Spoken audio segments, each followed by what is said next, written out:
If you live in the United States or Canada, earn in dollars, work in tech, manage a multinational company, or simply depend on products crossing the US-Canada border, this story matters to you.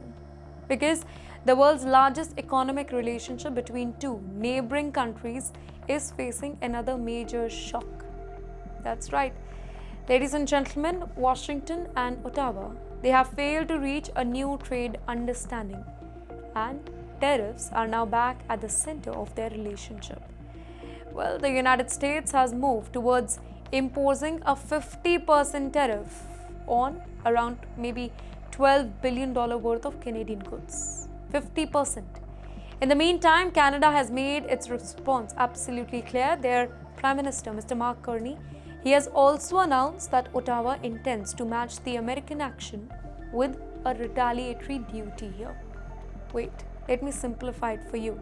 America raises the tariff, Canada raises the tariff, and businesses on both the sides of the border get caught in the middle. The question is, why is this so important? It is important because the US-Canada economy, it is not two separate economies operating next to each other. They are deeply connected. A component can be designed in one country, a component can be manufactured in another one, assembled somewhere else, and finally sold across the border. Well, think about automobiles, think about steel, think about aluminium, think about energy, and think about technology hardware. Well, one tariff can therefore travel through an entire supply chain. And that is where companies start feeling the pressure. A manufacturer suddenly pays more for an imported component. A manufacturer then has two choices here: absorb the whole cost or pass it on. Now, if it absorbs all the cost, profits suffer. If it passes the cost on customers, then customers pay more. And if the pressure continues, companies start looking at something even more serious: hiring, expansion, relocation, capital expenditure. And that is why trade wars are never simply about customs duty. Well, they eventually become question about jobs, question about investment, questions about where companies want to build their next office or maybe their next factory.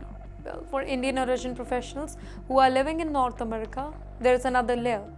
Thousands of South Asian professionals, they work inside businesses whose operations, they cross the US-Canada border. You name it: engineering team, consultancy, financing services, tech, logistics, supply chain management. So basically, if corporate costs rise, companies eventually start asking, do we really need this operation here? Can it be moved? Can it be considered again? Can technology replace part of it? And that is when a trade dispute becomes a career story. And yes, there is one more thing to watch here: currency. If the Canadian economy slows because of prolonged trade pressure, the Canadian dollar can come under pressure. Now, for somebody earning in Canadian dollars and sending money to India, or holding assets across both the nations, currency movement can matter almost as much as salary here. So, remember this tonight in the end. Tariffs begin at the border, but their consequences do not stay there.